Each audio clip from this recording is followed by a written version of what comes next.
You are now tuned into Coffee, Tea, and Conversations, Sunday mornings at 10 a.m. with Mary Evans and her co-host, Marsha Easley. Get ready for Coffee, Tea, and Conversations. Yeah. Put some coffee in your cup. Coffee, tea, and conversations. Yeah. Put some tea in your cup. Are you ready? For motivation. Get ready. For education. Are you ready? For life-changing inspiration. Get ready. For coffee, tea, and conversations with Mary Evans and Marsha Easley. Bringing you topics every Sunday morning at 10 a.m. to educate, motivate, and inspire, and even make you laugh. Get ready for Coffee, Tea, and Conversations. Yeah. Put some coffee in your cup. Coffee, tea, and conversations. Yeah. Put some tea in your cup. Are you ready? For motivation. Get ready. For education. Are you ready? For life-changing inspiration. Get ready. For Coffee, Tea, and Conversations with Mary Evans and Marsha Easley. Are you ready? Are you ready? Love that. Are you ready? Marsha Easley. Yes, Mary. Morning to you. I need to feel 20 more seconds into that. 20 more seconds. Let's get it, Lexus. You are now tuned into Coffee, Tea, and Conversations, Sunday mornings at 10 a.m. with Mary Evans and her co-host, Marsha Easley. Get ready for Coffee, Tea, and Conversations. Yeah. Put some coffee in your cup. Coffee, tea, and conversations. Yeah. Put some tea in your cup. Are you ready? For motivation. Get ready. For education. Are you ready? For life-changing inspiration. Get ready. For Coffee, Tea, and Conversations with Mary Evans and Marsha Easley. I'm ready now, y'all. Good morning to everyone tuning in to Coffee, Tea, and Conversation with Mary I Inspire Evans and Marsha Easley. I'm gonna drink to that, Mary I Inspire. Whatever you drinking at home, if you had coffee or tea in your cup, have a drink with us. Marsha Easley. Look at my Keep New York cup. You know what, y'all? I'm gonna get Marsha right. When she go out of town, eventually she gonna pack that SOS cup. Eventually, it's only been 2 years, y'all, but eventually I'm gonna get her right. She gonna pack that SOS cup. I'm gonna tell y'all right now. But this morning we're gonna start off with a favorite word every morning, Marsha, because we all been through a lot. Yes. I want you to do some, ladies and gents at home, and you, Marsha. I want us to just be grateful. Put one hand over and just love yourself and be grateful. Guess what? We're going to have to get DJ Cuddy t-shirts. Be grateful. I have one. Yeah, with her. Her t-shirts are great. Guys, I just want you to be grateful. Just, if you're listening, just drop one thing in the chat that you're grateful about. Like the post. You guys coming in, you giving us love, but we need you to like it because the show is really, really expanded to other cities. So if you're watching today, tell us your name, where you're watching from, and please hit the like. And if you don't want to be too mean, you can share the show as well. This morning, we're talking about trending topics. All right. The first thing we're going to do is talk about the money. Let's throw some money around because folks need to know what's going on. Coming down. It's coming down. Marsha, what you have going on trending? Man, let me tell you, there's some more stimulus money coming, so be ready. Y'all quit throwing that money away, but it's the stimulus money is coming. What they're going to do, Mary? They're about to give $36,000. Not thousand, I'm wrong. $3,600. Oh, $36,000 would be great. But $3,600 per child. Wow. So that can add up if you got a bunch of kids. You got 10 kids, that's $36,000. But $3,600 per child for 6 and under. And if you're 6 to 17, they're getting $3,000 per child. Wow, Marsha. And that's going to be starting up soon in October, and they're going to do it like per month. It's going to be like $300 a month for the 6 and under, $250 per month for the 6 and 17-year-olds. Okay, I'm going to tap on that just a little bit. Y'all know I'm all about Black economics, building generational wealth and leaving a legacy, baby. Listen. Yes. Don't go running to the mall with that money. Don't go bad things that you don't need, baby. See where you can invest your money. Learn something. Do something where that money can make money for you, because that's enough money to start something to keep that money making money. And I want to say good morning to Miss Belinda. Belinda, I'm so grateful and divine for the connections. I met her through Ladies of Success with Nene Leaks, and I'm so grateful that you're watching the show today. We really appreciate you, Belinda. James White, my health. James White, Fort Worth, Texas. Thanks for tuning in to Coffee, Tea, and Conversations. Again, we're just talking about is more money coming. Next week, maybe we could drop some ideas where you could take that money, invest that money. Shows. It don't take a lot of money to start some type of online business. Good morning to you, Rolanda Randolph in the house. But guys, we're going to take the show a little more serious. I want to talk about when Black males or females go missing, how hard it is for the media for us to even get a picture on TV. It's called, they talk about it when a white woman is missing or a white child is missing. It's privilege. We all know that.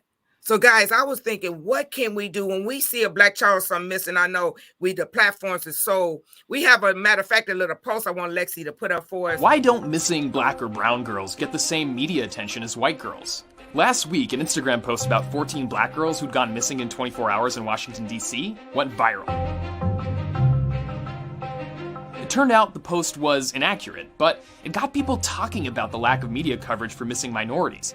It's called Missing White Woman Syndrome, and it refers to the extensive media coverage of missing white girls and women who are young, attractive, and financially better off than most people. It's why people remember the case of Elizabeth Smart. She was 14 when she was abducted and found alive 9 months later. Her case dominated both national and international headlines. Elizabeth Smart. Elizabeth Smart. Elizabeth Smart. During this half a year that this girl is missing, there's a 7-year-old Black girl gets kidnapped in Philadelphia. Nobody knows her name. They might have talked about it 2 or 3 times on the news, but she should have been the top story. The year Smart was kidnapped, the U.S. Department of Justice estimated there were 800,000 people missing. Almost half of them were racial minorities. Yet we see this focus on privileged, young, attractive white girls and women again and again. Well, this weekend marks 10 years since Natalie Holloway disappeared. Here's a list of names of those who haven't been lucky enough to receive the attention that she did. Relia Wilson, Relisha Rudd, Phoenix Calden, Michaela Randall.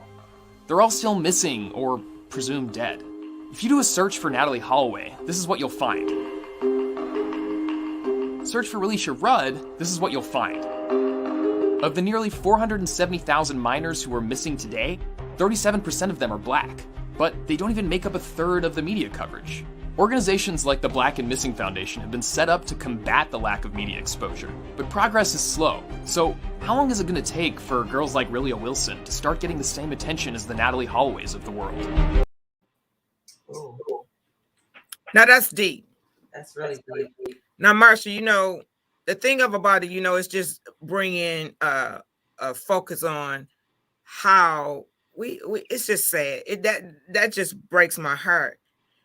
And we say all the time how we just have to be so careful and it take a village. We have to keep our eyes on each other, help each other, Marsha. And I just want to say this to the ladies, because I was so when I would come outdoors on my phone at night, not paying attention to our surroundings, looking at Facebook, not having our keys ready. We're in a bad situation, but ladies, we have to be smart too. And it's not just our ladies, it's our men too that come up missing. Yes. But salute to our kings. But you see in the articles it's more Black women, and this is every single day, Marsha. I was watching a video where the young lady was coming out of the store on her phone, and honey, I don't park next to no vans. If y'all listening, when y'all in the parking lot, do you pay attention to where you're parking? Those vans with no windows where you could just slide the door back, I don't do any of that. But Marsha, I want to tell you, because Lord put it on my heart to say this one. The young lady was putting her groceries in the car. She opened up one door. We be so focused, in particularly in the wintertime, trying to get them groceries in the car and getting in the car. Honey, while she was putting the grocery, as she went to the front, he had already opened the back door just a little bit. Let me tell you, baby, he slid in the back because it's cold. We tried to get in. He slid in the back of that back seat. He didn't close the door all the way. As she moved and it was anybody around Marsha, he pulled the thing behind her neck. Ladies, we have to wake up and be careful, because this is the other thing, Marsha. Organs. This is crazy. And I'm not, because that's another show, but they're selling our organs, the Marsha, the melanin in our skin. They love our color. They hate us, but they love our color and want to be so much like us.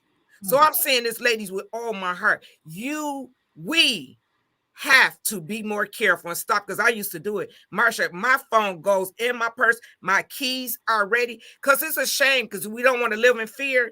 But Marsha, I'm telling you, I try to almost be home before it get dark, and I'm paying attention and looking around. You think somebody following me? I know that's right. Linda, I know that's right. Mary, no vans, none. Alexis Lauren, yes, no vans. I also check my back seat before I get in the car at night. Mm-hmm. They are taking our children and our babies. And this is another thing. You be in the stores and the mother be over there looking at some shirts or shoes, and the babies running around the store. Sweetheart, we have to stop all that. They grabbing our babies at young ages. They sex trafficking. We, as minorities, have to look out for each other. We do. I see a little black child. I don't even know you, and I love you. Now I'm gonna keep going, because I can get on a tangent on that. Because if we don't care about us, nobody cares about us. Thing is, Mary, we just have to be, like you said, just be more aware of our surroundings. I just had a cousin, in real life in Tennessee. She was at Kmart putting her Kmart? It was some store, but anyway, she was putting her groceries in the back of the car, to hatch up, and somebody came with gunpoint behind her. And this is real. This happened just recently. Wow. And this so happened that somebody else was in the parking lot and came and chased the guy away. But we just have to be surrounded, because I know I do it just unconsciously.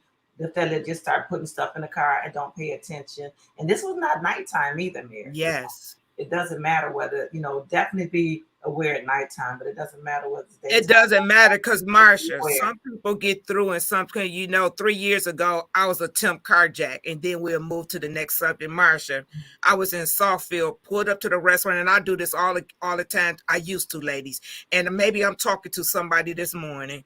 I'm never late for anything. I always arrive 15 to 30 minutes earlier wherever. I don't care if I'm meeting my mama or sister, because I look at everything as a business meeting, respect everybody the same. Marsha, I got out my truck, went to the back, grabbed my briefcase to bring to the front, because I wanted to do some reading before my customer arrived.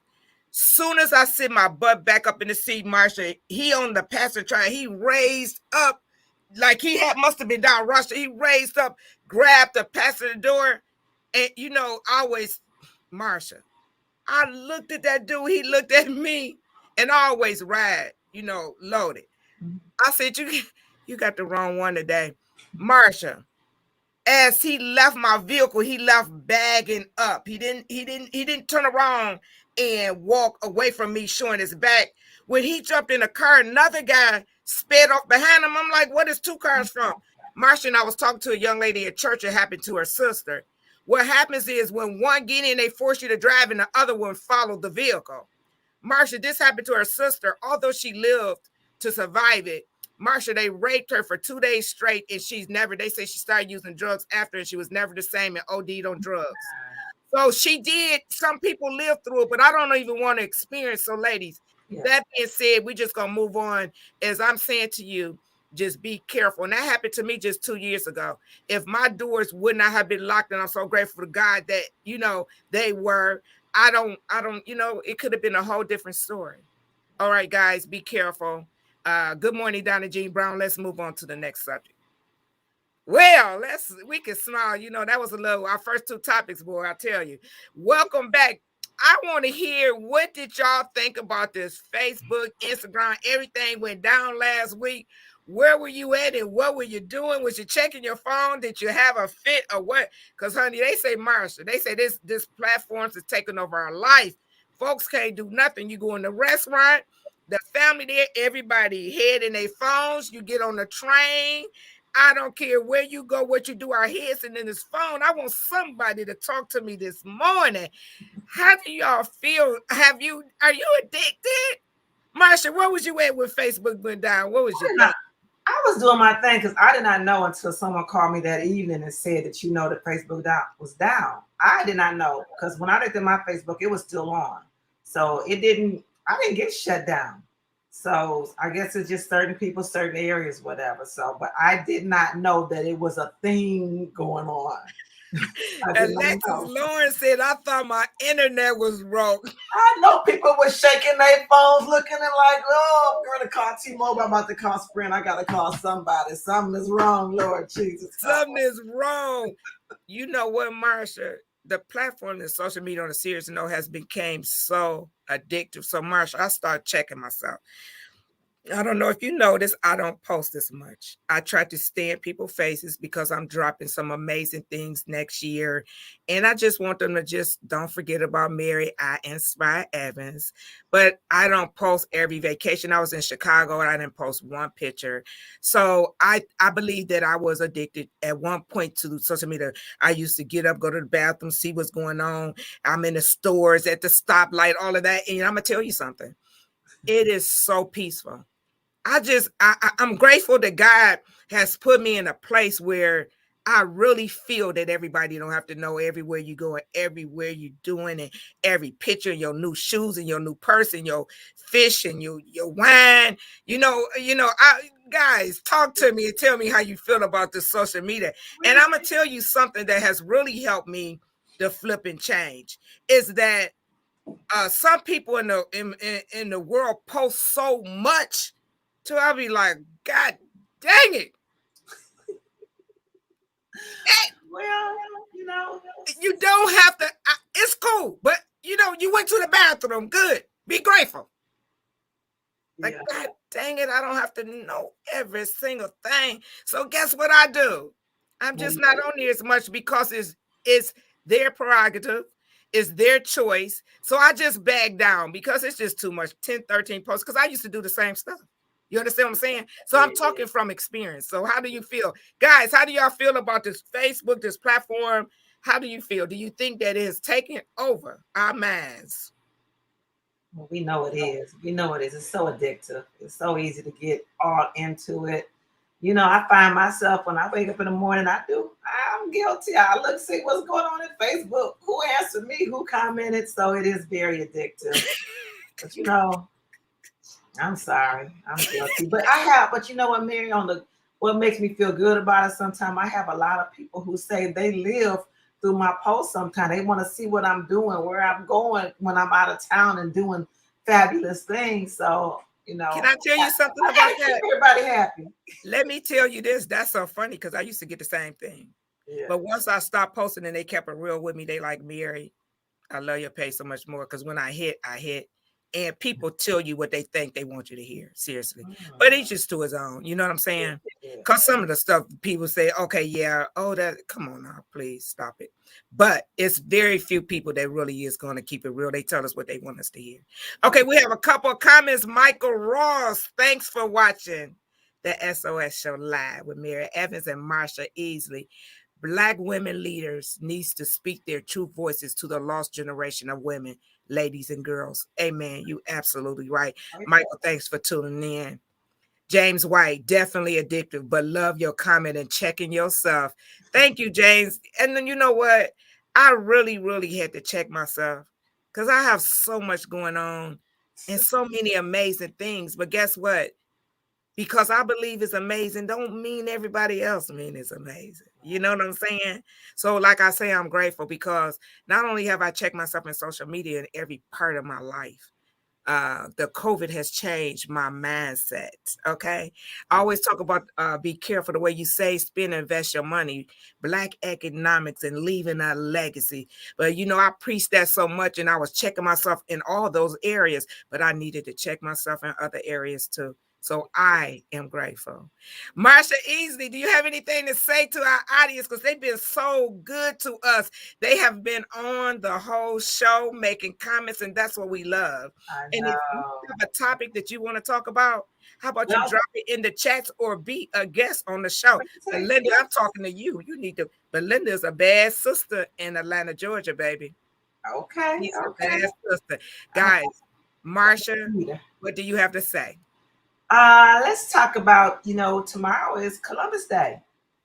It's Columbus Day, so some states are already replacing it, as you can see by this flyer right here. Some states are replacing Columbus Day with Indigenous People Day, and Biden just made it a proclamation.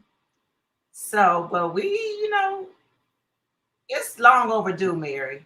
Yes. And I'm under the impression, a lot of the people, they can take Columbus Day off of it completely, and let's just make it Indigenous People Day or find another good name for it, because we know what Columbus was all about, and we always know what that, the story that was perpetrated through that. So I'm like, it's about time. They're trying to give us a few little things. They gave us Juneteenth. They're giving us Indigenous People Day, but it's a lot of things that is well overdue. I agree with you, Marsha. I agree with you, Marsha. So, Marsha Easley, you know what? Columbus was one of my favorite people in school. I used to love to read that story. Let me tell you. Story. You see what I'm saying? They didn't give you the whole story. They only gave you part of the story, Mary. So, yes, we loved all those stories that we got in school until we found out, we got older and found out the truth. Yes.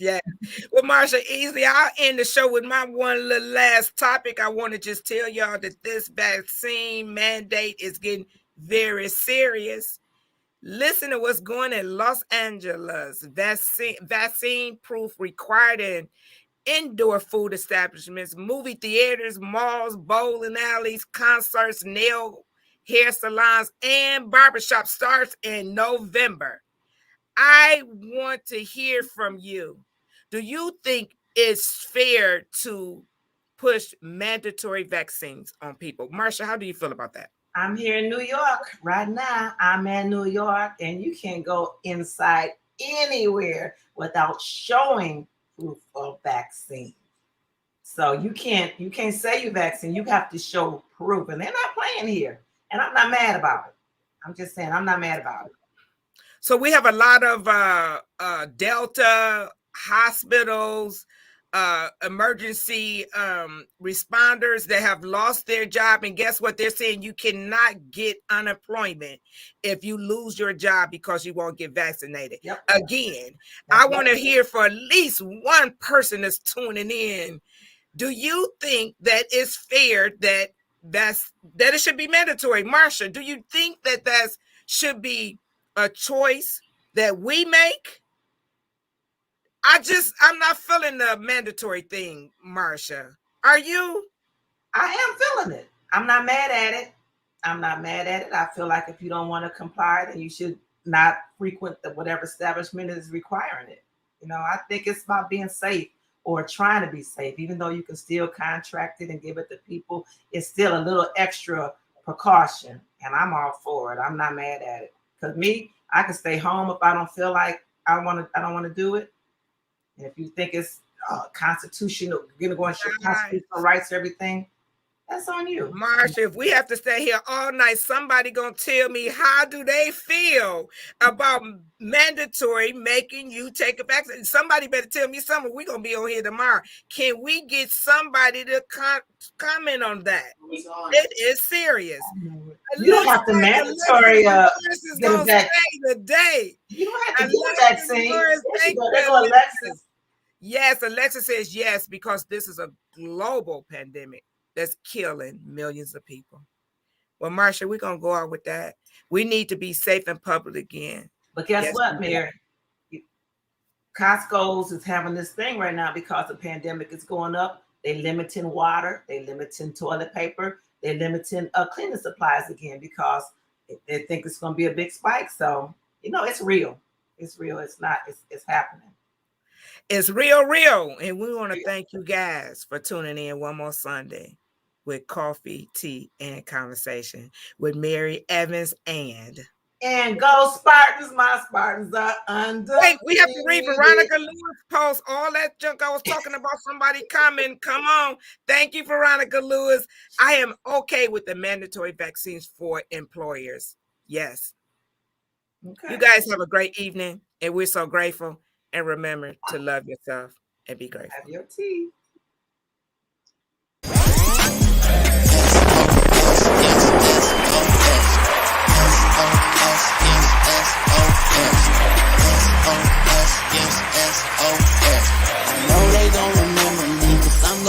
legacy.